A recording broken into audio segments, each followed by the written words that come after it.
Hello guys! Welcome to my channel and welcome to a new video. Welcome if you are new to the channel.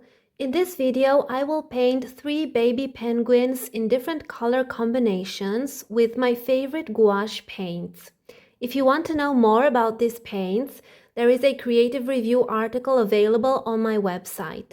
You can find the link down below. For the first penguin, I used the warmest blue that I have, ultramarine blue, and the coldest red that I have, primary magenta. For the second penguin, I used the coldest blue that I have, primary blue cyan, and I experimented with cobalt violet for the contrasting highlights. For the third penguin, which I painted on a bigger format, I used ultramarine blue mixed with burnt umber to obtain an interesting gray color that contrasts with the warmness of light yellow ochre. I mixed yellow ochre with white to obtain a beautiful color similar to Naples Yellow. A real-time video lesson for the third penguin painting is available on my website. You can find the link down below and in the pinned comment. Now let's continue with the speed versions of the 3 baby penguins.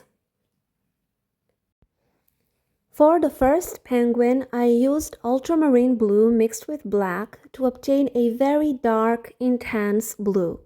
Then I added more and more ultramarine blue to obtain different colors.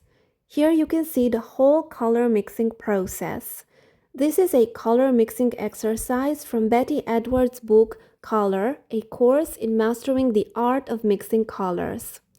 If you want to do this exercise as well, you can find it in chapter 6 of this book, where you can also find a lot of information about how to use black and white to darken and lighten colors. I also mixed primary magenta with white to have this color ready for the last layer of the painting. After mixing all the values, I filled in the rectangles with a round brush. I used pure black and pure ultramarine blue as extremes for the first row, and I used pure ultramarine blue and permanent white as extremes for the second row. You can also build a color wheel for this exercise if you prefer. Actually, I did this as well. I will share a template on my website for this if you want to try it out. I didn't use all the colors that I mixed during the color mixing exercise for such a small painting. I only picked some of them and created the necessary variations. However, nothing is wasted. I will use the leftovers for other studies and for some sketchbook paintings when I need to desaturate colors or when I need to paint large backgrounds. Now back to the painting. I used a middle gray diluted with water to paint the first layer of the background before painting the claws with the darkest value of the gray color. For this part, I switched between a small round brush and a liner brush. I painted the baby penguin's head with the same dark value and very diluted paint. I only added some strokes for the tiny body. It was like sketching with paint. This allowed me to create a soft and light effect, nothing too heavy or overworked. I added more blue to the background before painting Mama Penguin's body with the round brush and tiny strokes. I didn't focus too much on obtaining textures, especially with the small thin feathers, because the main purpose was to experiment with color. I was interested especially in the contrast between light and dark values and slight variations of warm and cold colors. It took some time and work to paint 2 studies in my sketchbook, one with warm blue and the other one with cold blue, before I was ready for the final painting, but it was very useful because I learned a lot during the process. It really allowed me to know the subject better and to paint with more confidence.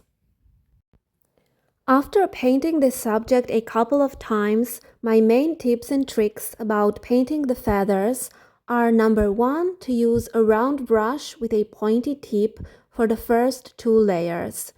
Number 2, to paint the feathers in cuddling directions as if they were protecting the baby, which is what happens in nature because the penguin parents keep the egg warm in the same way. And number 3, to use a liner brush for the highlights because you want them to be quite thin and to stand out. The liner brush holds a lot of paint, and this can only help you when you have to paint details, especially when you have to paint a lot of details. For the last layer of this study, I added washes of light pink diluted with water. This is similar to glazing when you paint with acrylics. I also added some snow texture with thick white paint and the dry brushing technique.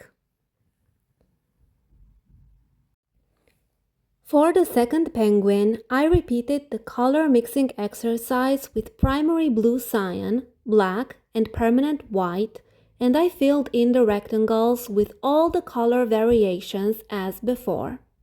I skipped the color mixing process for this part because you can see it very well in the first study and in the real-time video lesson if you are interested. For this study, I picked cobalt violet and I mixed some variations for this color as well. Cobalt violet is a warm violet that contrasts with the cold primary blue cyan in a very interesting way. I usually mix my own violets, but Betty Edwards recommends to buy this color separately if you study color theory because it is a clean and vibrant violet. I used the same painting technique as in the first painting study. Probably at this point, you can notice that I painted the second penguin with more confidence. The shapes and the overall result improved because I had more knowledge about the subject. I don't remember how much time took the drawing part. As usual, you can find the drawing outline linked below as well. However, it took 1 hour to paint the first study, color mixing included, and only 30 minutes to paint this one. I love how it came out, and I could feel how my hand and eye coordination improved. Probably that's why a lot of teachers recommend to paint the same subject more than once. Also, the cobalt violet was a great color choice because it adds personality to the painting. Let me know in the comments below, how do you like these color combinations? What colors would you choose? What is your favorite color? Would you paint this baby penguin with neon colors, for example? What would you change? I would love to know what you think about this. For the third penguin, I used a canvas board as a frame and support. I painted this board with black acrylic paint. Black acrylics usually is very intense paint. This is one of my favorite tools that helps me to check out value contrasts in a painting. I mixed ultramarine blue and burnt umber to obtain a beautiful gray, not too cold and not too warm. I explain more about the difference between cool gray and warm gray in the real-time version of this lesson. After I mixed plenty of this gray color, I created a lot of lighter variations. I think I created 8 variations, and I didn't even paint the extremes this time. I also prepared the light yellow ochre as the color that I will use for the warm highlights. Now I will leave you with some music and I will come back for the final details.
Here I am again. Thank you if you are still watching. At this point, I was shaping Mama Penguin's body by adding smaller and thinner feathers with a lighter gray color. To create the puffy texture for the baby penguin's hair, I separated the bristles of a small filbert brush and I dragged the paint with swift strokes. The most challenging aspect when you paint this texture is to have the right consistency for your paint. For the final details, I experimented with yellow ochre mixed with permanent white to add warmness to the painting. Now that I watched the whole painting process, I think it's fine to add a little bit more yellow ochre. I love how this cute baby penguin turned out. Actually, I want to paint more penguins. Thank you everyone for watching. Subscribe to the channel, like and share this video if you want more contents like this. Check out the real-time version linked below if you want to paint along. Until next time, goodbye and happy painting!